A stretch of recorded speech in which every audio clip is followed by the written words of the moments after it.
Hello students, last class में हम लोग reactions of ethers with dilute sulphuric acid कर रहे थे और वो रिएक्शन ऑलमोस्ट कंप्लीट हो गया था। कुछ स्टेटमेंट हम लास्ट में बोल रहे थे कि वो रिएक्शंस कब SN2 करेगा, कब SN1 करेगा। अगर अल्काइल पार्ट ईथर्स के अल्काइल पार्ट अगर प्राइमरी और सेकेंडरी नेचर के हों तो रिएक्शन SN2 के थ्रू करेगा, और अगर अल्काइल पार्ट 3 डिग्री नेचर के हों या बेंजैलिक हों या एलाइलिक हों तो वहां पर SN1 करेगा। तो ये ध्यान रखने वाली बात है reaction with dilute sulphuric acid के साथ। जब हम डाइल्यूट सल्फ्यूरिक एसिड के साथ रिएक्शन करते हैं तो वहां पे न्यूक्लियोफाइल होता है वाटर, लेकिन अब हम नेक्स्ट रिएक्शन करेंगे कंसंट्रेटेड सल्फ्यूरिक एसिड के साथ। तो कंसंट्रेटेड सल्फ्यूरिक एसिड के साथ हम देखेंगे कि न्यूक्लियोफाइल क्या होगा। तो नेक्स्ट रिएक्शन हम करते हैं उसी को कंटिन्यू करते हुए, तो reaction with concentrated sulphuric acid. Concentrated sulphuric acid,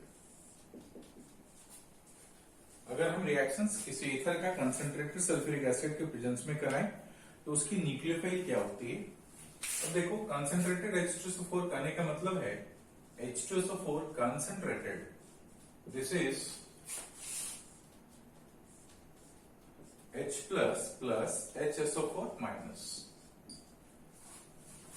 तो इसमें न्यूक्लियोफाइल क्या है, HSO4 minus. This HSO4 minus will act as nucleophile. अब हम कोई ईथर लेते हैं, लेट्स से कि हमने डाइथाइल ईथर ले लिया और इसकी रिएक्शन सबसे पहले H प्लस से प्रोटोनेशन होगा। ये प्रोटोनेट किया इसको, फिर क्या बनेगा प्रोटोनेटेड ईथर OH प्लस ऐसा, और इसमें HSO4 माइनस जो न्यूक्लियोफाइल है, ये न्यूक्लियोफाइल अप्रोच करेगा इस कार्बन को, ये बॉन्ड ट्रांसफर होगा इधर। तो बनने वाला प्रोडक्ट क्या है, 1 मोल अल्कोहल प्लस 1 मोल अल्काइल हाइड्रोजन सल्फेट।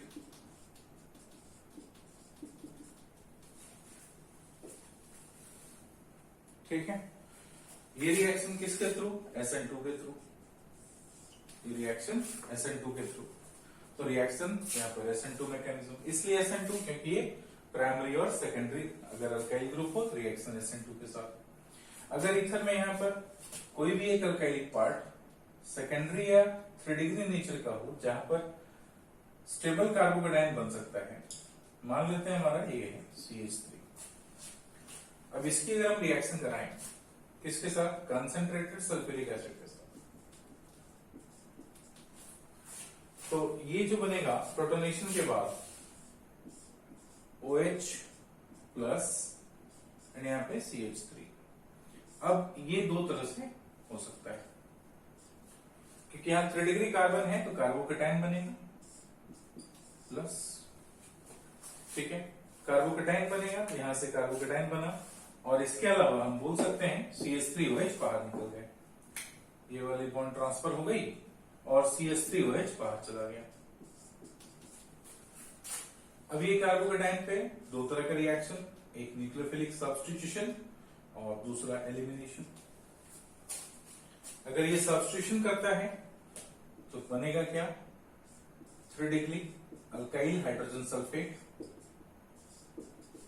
और एलिमिनेशन करेगा तो बनेगा अल्कीन।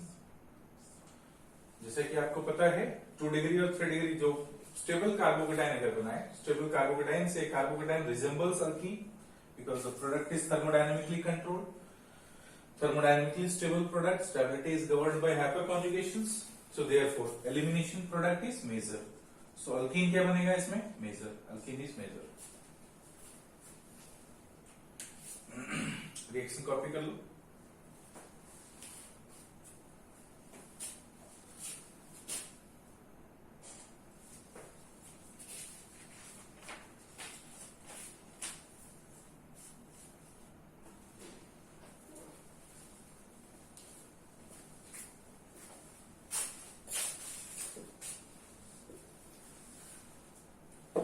नेक्स्ट रिएक्शन हम लोग करते हैं, नेक्स्ट रिएक्शन है action with PCl5। Action with PCl5, तो PCl5 से रिएक्शंस कैसे होगा, PCl5 is Lewis acid. Again suppose हमने अब एसिमेट्रिकल ईथर लिया और इसमें PCl5 की रिएक्शन कराता है, तो क्या बनेगा, देखो ये लोन पेयर इसको प्रोटोनेट करेगा, इसकी वैकेंट डी ऑर्बिटल्स इसमें प्रोटोनेट किया, OCH3 और यहाँ पे PCl5, ये माइनस, ऑक्सीजन के पास प्लस। यहां से क्या हुआ, Cl माइनस रिलीज हुआ, बना क्या, OCH3 PCl4 and this oxygen is plus. Now this is good living group because oxygen is positively charged. So Cl minus, which is nucleophile, approaches to this carbon which is less alkylated through SN2 mechanism. अब यहाँ पे SN2 mechanism होगा और SN2 mechanism से ये bond टूट करके oxygen के पास, तो बना क्या आपको O PCl4 right plus CH3Cl।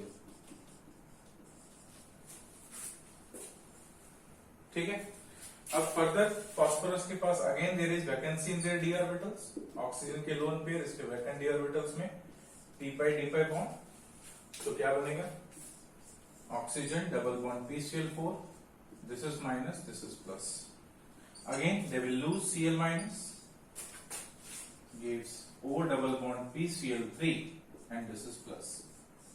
Cl minus, which is a nucleophile, approaches to this carbon, this bond is transferred because now this is good living group. So further it forms chloride plus PoCl3. PoCl3.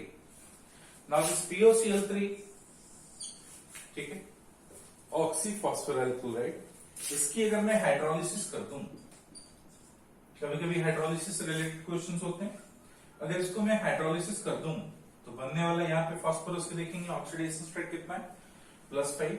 तो आपको बता चुका हूं कि अगर water add करें या water remove करें तो उसकी oxidation state change central atom की नहीं होती है।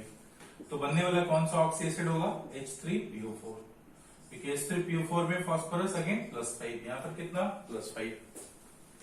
So this will be H3PO4 and removal of 3 moles of HCl. So this is a reaction of ethers with PCl5. Again similar funda, similar mechanism कि अगर alkyl part 2 degree या 1 degree nature का हो तो SN2 मैकेनिज्म, अगर कोई भी alkyl part 3 degree या एलाइलिक और बेंजाइलिक हो जहां पे कार्बोकेटाइन स्टेबल बन सकते हैं वहां पर SN1 मैकेनिज्म। तो सेम सिमिलर मैकेनिज्म में ये भी रिएक्शंस प्रोसीड करता है, इसको भी कॉपी कर लो।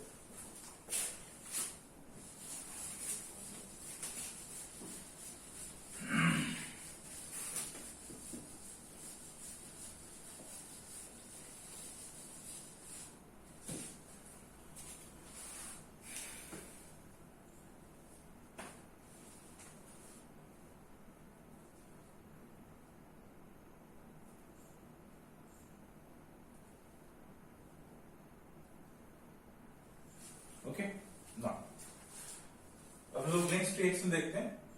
सी ईथर्स एज न्यूक्लियोफाइल, जहां पर ईथर्स न्यूक्लियोफाइल का काम करेगा, ethers as nucleophile. As nucleophile let's say we have this ether CH3, electron pairs, ठीक है, इसमें अगर मान लो CH3 C डबल बॉन्ड हो Cl, एसाइल हैलाइड से रिएक्शन करता है, तो ये इधर क्या होगा, न्यूक्लियोफाइल। कहीं भी अगर ऐसा रिएक्शन होता है तो ये लोन पेयर इस कार्बन कार्बन को, ये बॉन्ड ट्रांसफर्ड और ये रिटर्न होगा, Cl माइनस जाएगा। So then it forms this oxygen CH3 and this oxygen is attached with C double bond O CH3. Okay, now अब ये ऑक्सीजन क्या है, प्लस चार्ज, क्योंकि इसने अपने इलेक्ट्रॉन पेयर यूज किए बॉन्ड बनाने में। फर्दर क्या होंगे, यहां से Cl माइनस रिलीज हुआ है, अब Cl माइनस फर्दर इस कार्बन को अप्रोच करेगा, ये बॉन्ड ट्रांसफर होगा, तो बनेगा क्या, O C double bond O CH3 plus CH3Cl। ठीक है, क्लियर है सबको। फर्दर देखो इस केस में ये क्या बन गया, CH3 C double bond O O C2H5, this is ester. So अगर हम ईथर का रिएक्शन एसाइल लाइट से करा दें तो डायरेक्टली क्या बनता है, एस्टर। इसलिए इस रिएक्शन की इंपॉर्टेंस है। सिमिलरली एसाइल लाइट के बदले में कोई भी कार्बोक्सिलिक एसिड का डेरिवेटिव्स यूज कर सकते हैं, ठीक है। मान लो हमने डाइमिथाइल ईथर ले लें, CH3COCH3, और इसके साथ हम लोग CH3C double bond O C double bond O CH3 acid anhydride की रिएक्शन करा दें, एसिड एनाइड्राइड की रिएक्शन करा दें। तो ये लोन पेयर इस कार्बन को, ये बॉन्ड ट्रांसफर रिटर्न हुआ, ये चला गया। तो क्या हुआ, CH3C डबल बॉन्ड O ये, और इससे लगा हुआ O से 2 CH3, ऑक्सीजन पे प्लस चार्ज, राइट। हमें मिला क्या, यहां से क्या निकला, CH3C double bond O minus, ये O माइनस इस मिथाइल पे अप्रोच किया, ये बॉन्ड ट्रांसफर, तो मिला क्या हमारे को, CH3C double bond O CH3, ये वाला CH3C double bond O CH3, सो हमें मिला 2 मोल CH3O CH3 मिथाइल एसिटेट, 2 मोल। अब यहाँ पे ये इत्तेफाक है हमारा कि दोनों मोल मिथाइल एसिटेट मिलता है। अगर मान लो एसिमेट्रिकल ईथर ले लें, एक साइड इथाइल ग्रुप दूसरी साइड मिथाइल ग्रुप ले लें, तो ये लोन पेयर अप्रोच किया सेम, एक साइड मिथाइल और दूसरी साइड इथाइल।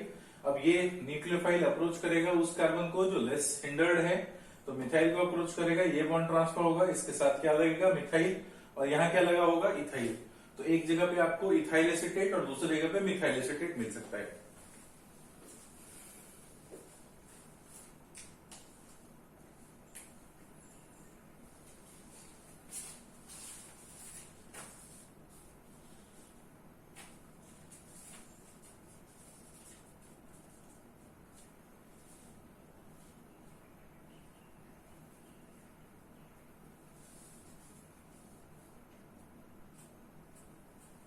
ओके, इसमें reaction can be catalysed by the use of Lewis acid. So reaction को कैटलाइज करने के लिए हम लोग क्या यूज कर सकते हैं, Lewis acid, like anhydrous zinc chloride use कर सकते हैं, AlCl3 यूज कर सकते हैं, etcetera etcetera. So reaction is catalysed by the use of Lewis acid. Topical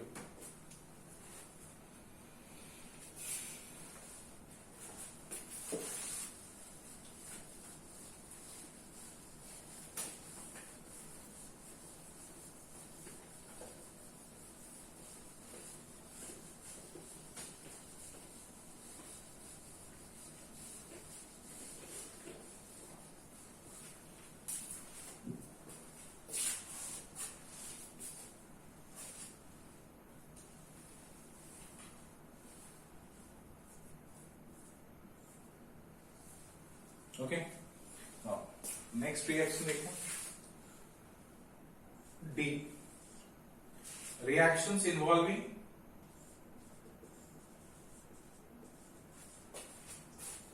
cleavage of alpha carbon hydrogen bond of ethers.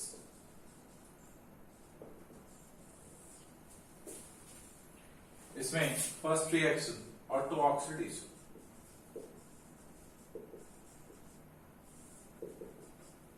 Auto oxidation.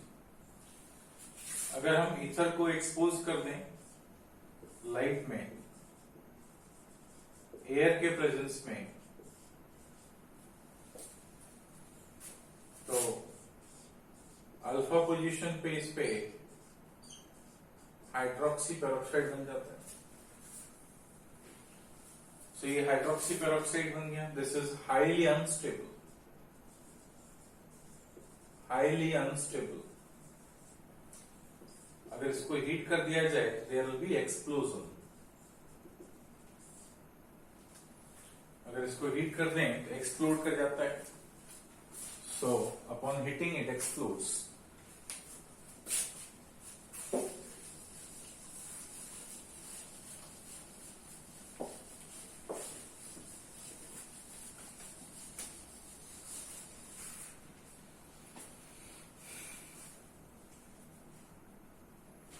यहाँ पे कुछ note कर लें आप। The hydroperoxides are highly unstable. The hydroperoxides are highly unstable and explodes on heating. And explodes on heating. And explodes on heating.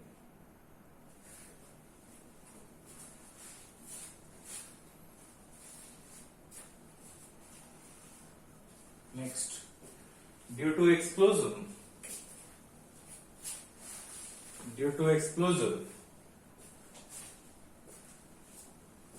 ethers can't be distilled to dryness. Ethers can't be distilled to dryness. Ethers can't be distilled to dryness. Explode होता है इसलिए ethers को हम distil नहीं कर सकते पूरा dry करके, पूरी तरह से ड्राई नहीं होनी चाहिए. Hence peroxide must be destroyed. Hence peroxide must be destroyed before heating और distillation.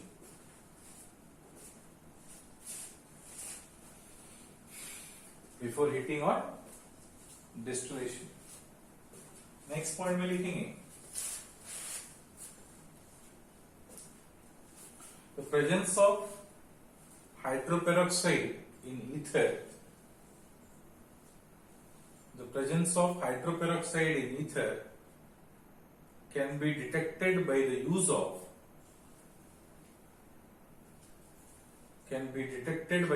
of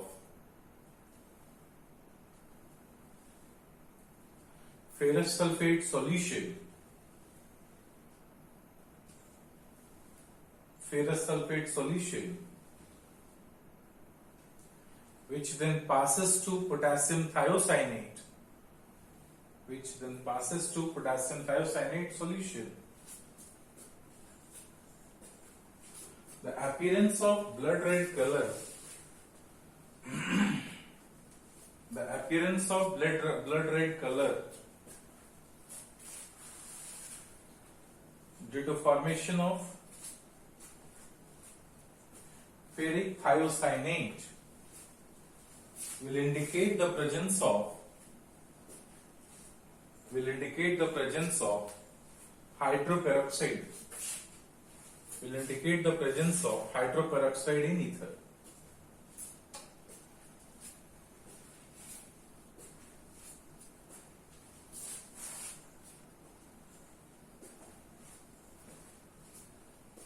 Hydroperoxide in the ether. Next, it can also be detected by the use of aqueous potassium iodide solution. Aqueous potassium iodide solution, whereby using small volume of ether, a violet colored solution appears due to oxidation of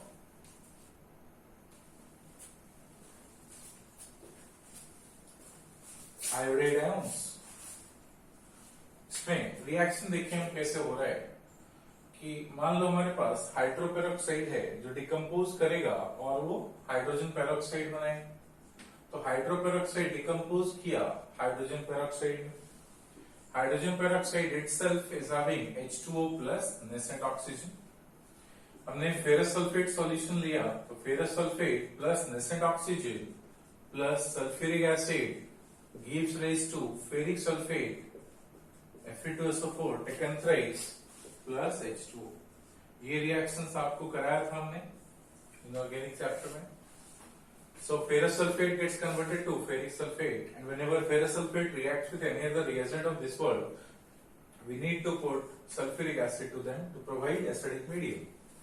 So ये nascent oxygen cancel हुआ, and net reaction में देखेंगे H2O2 plus ferrous sulfate FeSO4 plus H2SO4 gives rise to ferric sulfate Fe2SO4 taken thrice plus H2O.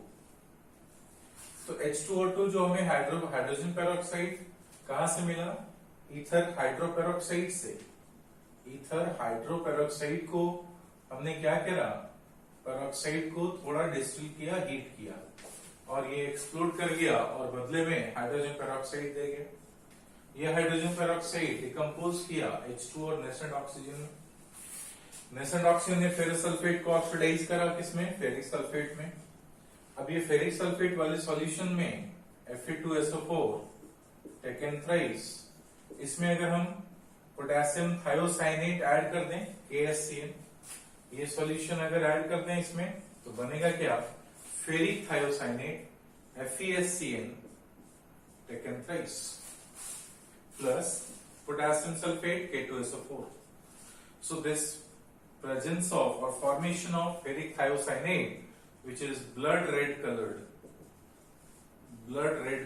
So solution becomes blood red colored solution, which indicates the presence of ferric ions, and ferric ion is being formed from ferrous ion due to oxidation by the use of H2O2, which is coming out from ether hydroperoxide.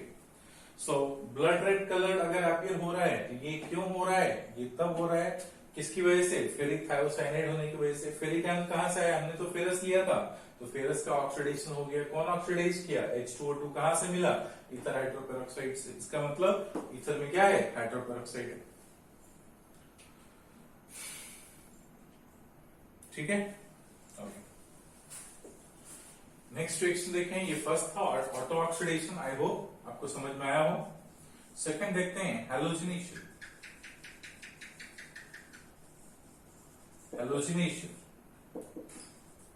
अगर हम ether की halogenation कराएं, ether का halogenation, suppose हमारा कोई ऐसा ether जिसमें alpha position पर अल्फा पोजीशन पे sp3 हाइब्रिडाइज्ड कार्बन हो।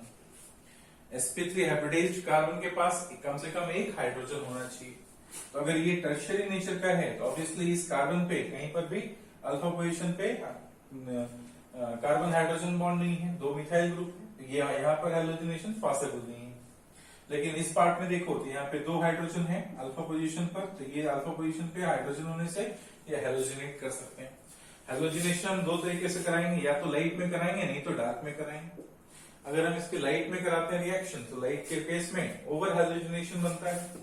ओवर हैलोजिनेशन करने का मतलब कि जितने हाइड्रोजन हैं सारे के सारे हैलोजिनेट हो जाएंगे, तो ये CCl3 बन जाएगा, यहाँ पर Cl और Cl लग जाएगा, इस केस में ऑक्सीजन, और यहाँ पे CCl3 CCl3 CCl3, तो ये ओवर हैलोजिनेशन बन गया। लेकिन अगर इस रिएक्शन को हम डार्क में कराएं, ओवर हैलोजिनेशन मतलब reaction is uncontrolled chain reaction through free radical substitution. अगर हम डार्क में पेरोक्साइड के प्रेजेंस में रिएक्शन कराएं, किसी भी ऑर्गेनिक पेरोक्साइड ले लें और रिएक्शन कराएं, हैलोजिनेशन क्लोरीनेशन करा रहे मान लो, इसके हमने लाइट के प्रेजेंस में क्लोरीनेशन कराया, यहाँ पे डार्क के प्रेजेंस में हम लोग क्लोरीनेशन कराते हैं। तो अगर हम यहाँ पे डार्क में क्लोरीनेशन कराएं तो क्या होगा? यहाँ पर तो जो कंट्रोल्ड रिएक्शन होंगे और मोनो और डाई अल्फा हैलोजिनेटेड प्रोडक्ट मिलेगा। यहाँ पर Cl अल्फा एक मिला और यहाँ पर भी अगर हो जाए तो वो भी मिलेगा। तो ये क्या बोलेंगे? अल्फा पर है और ये अल्फा मतलब alpha dash, so alpha alpha dash di halo ether, di halo ether, इस केस में हमें ये मिलता है।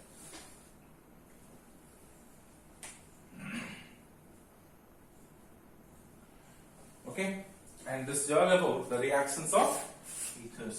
So reactions of ethers complete हुआ।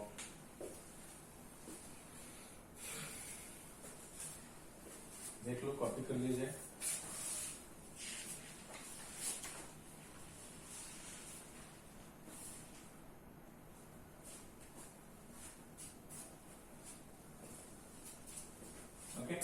रिएक्शंस ऑफ ईथर्स की अगर हम एक समराइज करें पूरे रिएक्शंस को, तो हम बोलेंगे ईथर में किस तरह के रिएक्शंस हमने कराया। ईथर में रिएक्शंस कराया, एक तो स्ट्रॉन्ग एसिड के प्रेजेंस में रिएक्शन कराया। स्ट्रॉन्ग एसिड के प्रेजेंस में जब रिएक्शन कराया तो आपने देखा कि वहां पर हमने स्ट्रॉन्ग एसिड के प्रेजेंस में रिएक्शन करा रहे हैं, तो वहां पे एसिड और बेस की रिएक्शन हो रही है, और एसिड कोई भी हो सकता है, ब्रॉन्स्टेड हो सकता है, लुईस हो सकता है, तो वहां पे एसिड और बेस, सिंपली एसिड और बेस का रिएक्शन होता है। दूसरा रिएक्शन कराया जहां पर ईथर को इलेक्ट्रोफाइल लिया और ईथर के इलेक्ट्रोफाइल जहां पर कार्बन ऑक्सीजन और ईथर की बॉन्ड टूटती है, और उस केस में हमने रिएक्शन कराया HCl से, HBr से, HI से। HCl से कोई रिएक्शन नहीं हुआ, HBr और HI से रिएक्शन हुआ। और रिएक्शन अगर अल्काइल पार्ट 3 डिग्री और 3 डिग्री नेचर का या बेंजालिक और एल्डिक था तो उस केस में हमने उसमें SN1 रिएक्शन कराया। अगर वो प्राइमरी नेचर का था या सेकेंडरी नेचर का था तो उस केस में हमने SN2 रिएक्शन कराया। HCl में क्यों रिएक्शन नहीं किया? क्योंकि Cl माइनस वीकर न्यूक्लियोफाइल है, Br minus I minus stronger nucleophile है, वो इजिली रिएक्शंस करता है। ठीक है, रिएक्शन करने के लिए हमने टेम्परेचर यूज करा कितना? 100 डिग्री सेल्सियस। दूसरा रिएक्शन कराया हमने विथ सल्फ्यूरिक एसिड। अगर हमने सल्फ्यूरिक एसिड के साथ रिएक्शन कराया तो सल्फ्यूरिक एसिड के साथ दो तरह के reactions, dilute sulphuric acid, concentrated sulphuric acid. Dilute sulphuric acid में हमारा न्यूक्लियोफाइल कौन अटैक किया? वाटर। और कंसंट्रेटेड सल्फ्यूरिक एसिड में न्यूक्लियोफाइल HSO4 माइनस वो अटैक किया। जो वाटर अटैक किया, हमें जो ईथर था वो 2 अल्कोहल पार्ट में कन्वर्ट हुआ। अब वहां पे हमने लेबलिंग करके देखा कि अगर वाटर का ऑक्सीजन 18 है तो 18 का ऑक्सीजन किस कार्बन पे जा रहा है? जो लाइटर अल्काइल ग्रुप है, क्योंकि रिएक्शन SN2 से हो रहा है। अगर रिएक्शन SN1 से हो रहा है तो लाइटर अल्काइल ग्रुप ऑक्सीजन का 18 किस अल्काइल पार्ट पे जा रहा है? जो 3 डिग्री नेचर का है या बेंजालिक नेचर का है, जहां पर कार्बोकेटाइन बनता है। कंसंट्रेटेड सल्फ्यूरिक एसिड के साथ रिएक्शन कराया तो वहां पे मेजर प्रोडक्ट हमें एलिमिनेशन मिला, क्योंकि HSO4 माइनस जो बेस का काम करेगा, न्यूक्लियोफाइल भी है, बेस भी है। कार्बोकेटाइन जब भी बनता है वहां पे 3 डिग्री कार्बोकेटाइन हो या 3 डिग्री कार्बोकेटाइन हो या कोई भी स्टेबल कार्बोकेटाइन अगर बनता है तो स्टेबल कार्बोकेटाइन रिजेंबल करता है स्टेबल प्रोडक्ट को, तो स्टेबिलिटी कंसर्न होती है उसकी। Thermodynamically stable product major product होता है। ठीक है, ये रिएक्शन देखा आपने। फिर रिएक्शन आपने देखा जहां पर कार्बन ऑक्सीजन बॉन्ड टूट रहा है, वहां पे PCl5 के साथ रिएक्शन करा के देखा जहां पे आपको 2 मोल अल्काइल हैलाइड मिला। तो रिएक्शन में एंड प्रोडक्ट में आप लिखोगे 2 मोल अल्काइल हैलाइड। ठीक है, तो वहां पे 2 मोल अल्काइल हैलाइड मिला। ये हम रिएक्शन PCl5 के साथ करा के देखा। ठीक है, उसके बाद नेक्स्ट रिएक्शन जो हमने कराया वो रिएक्शन जहां पर ईथर न्यूक्लियोफाइल की तरह काम कर रहा था और ईथर न्यूक्लियोफाइल की तरह काम कर रहा था, तो हमने रिएक्शन कराया उसके किसके साथ? एसाइलाइड या एसिड एनाइड्राइड के साथ। तो जहां भी अगर ईथर पार्ट है और एसाइलाइड पार्ट है, अगर एक ही सबस्ट्रेट के अंदर है तो वहां पे रिएक्शन ऐसा हो सकते हैं। तो आप रिएक्शन में ध्यान देंगे कि रिएक्शन में एक्चुअली सबस्ट्रेट क्या है और रिएजेंट क्या है और रिएक्शन कंडीशंस क्या है, अकॉर्डिंगली वो प्रोडक्ट बनेगा। ओके, जब हमने एसिड एनाइड्राइड के साथ रिएक्शन कराया या एसाइलाइड के साथ रिएक्शन कराया तो बनने वाला प्रोडक्ट ईस्टर। अगर हमारा एसाइलाइड है तो ईस्टर बन रहा है। अगर एसाइलाइड के बदले एसिड एनाइड्राइड ले रहे हैं तो 2 अलग अलग तरह के ईस्टर बन रहे हैं। कोई जरूरी नहीं है कि वहां पर एक ही तरह का ईस्टर हो। ठीक है, उसके बाद फिर हमने वो रिएक्शन कराया। उसके बाद के रिएक्शंस जब हमने एसाइलाइड के साथ रिएक्शन कराया, एसिड एनाइड्राइड के साथ रिएक्शन कराया, फिर हमने नेक्स्ट आया जहां पर कार्बन हाइड्रोजन बॉन्ड टूटते हैं। कार्बन हाइड्रोजन बॉन्ड जहां पर टूटता है वहां पे 2 तरह के रिएक्शन हमने देखा। एक तो ऑटो ऑक्सीडेशन में क्या हुआ कि ईथर के अल्फा पोजीशन पर हाइड्रोपेरोक्साइड बन गए। ईथर हाइड्रोपेरोक्साइड जो हाईली अनस्टेबल थे, जैसे ही हमने हीट करा वो रिएक्शन में एक्सप्लोड हो गया, एक्सप्लोड हो जाता है। इसलिए हम इसको ड्राइनेस तक डिस्टिल नहीं करते हैं, इतना डिस्टिल ना कर दें कि पूरा ड्राई हो जाए। ईथर हाइड्रोपेरोक्साइड है कि नहीं ईथर में, वो पहचानने के लिए हम लोग क्या किए, ईथर हाइड्रोपेरोक्साइड अगर है तो हीट करने से क्या होगा, एक्सप्लोड करेगा, हाइड्रोजन पेरोक्साइड मिलेगा। हाइड्रोजन पेरोक्साइड मिलेगा तो वहां से हमें नेसेंट ऑक्सीजन मिलेगा। उसको टेस्ट करने के लिए हमने क्या किया, फेरस सल्फेट सॉल्यूशन लिया। फेरस सल्फेट सॉल्यूशन को हाइड्रोजन पेरोक्साइड जो बना है वो ऑक्सीडाइज करेगा फेरिक सल्फेट में, और फेरिक सल्फेट के साथ अगर हमने KCN डाल दिया, पोटेशियम थायोसाइनेट, तो बना क्या, फेरिक थायोसाइनेट एंड K2SO4। तो फेरिक थायोसाइनेट जो कि ब्लड रेड कलर का होता है, इसका बनना ये दिखाता है। ये क्यों बना, क्योंकि फेरिक थायोसाइनेट की कलर है। फेरिक आया कहां से, हमने तो फेरस लिया था तो फेरस की ऑक्सीडेशन हो गई। क्यों हुआ, H2O2 ने उसको ऑक्सीडाइज कराया। H2O2 कहां से मिला, ईथर के हाइड्रोपेरोक्साइड से। इस तरह से हमारा ईथर में हाइड्रोपेरोक्साइड है ना नहीं वो कंफर्म हो जाता है। नेक्स्ट अगर हम रिएक्शन कराएं हेलोजिनेशन पे, तो अल्फा पोजीशन पे हेलोजिनेशन होती है। वो कैसे होते हैं, अगर हम दो तरह से रिएक्शन करा सकते हैं, लाइट में या डार्क में। अगर हम लाइट में रिएक्शन कराएं क्लोरीन के साथ, तो लाइट के केस में अनकंट्रोल्ड चेन मैकेनिज्म होगी, फ्री रेडिकल सब्स्टिट्यूशन, और जितने हाइड्रोजन पार्ट है कार्बन हाइड्रोजन चेन में सारे के सारे हेलोजिनेट हो जाएंगे। तो ये ओवर हेलोजिनेटेड प्रोडक्ट मिला हमारे को। अगर हमने डार्क में रिएक्शन करा है तो रिएक्शन कंट्रोल्ड मैकेनिज्म के थ्रू होती है। डार्क में पेरोक्साइड के प्रेजेंस में पेरोक्साइड रेडिकल इनिशिएटर है, आपको पहले बता चुका हूं। क्लोरीन के साथ रिएक्शन करा है तो अल्फा पोजीशन पे हेलोजिनेशन हुआ, alpha alpha dash die hello ether बन गए। तो ये थे कुछ रिएक्शंस ईथर के, and this is all about the reactions of ethers. Next video में हम लोग रिएक्शंस ऑफ इपॉक्साइड्स करेंगे, साइक्लिक ईथर के बारे में करेंगे। तब साइक्लिक ईथर वो भी इंपॉर्टेंट रिएक्शंस हैं, तो नेक्स्ट वीडियो में उसके बारे में करेंगे। Thank you very much, thank you.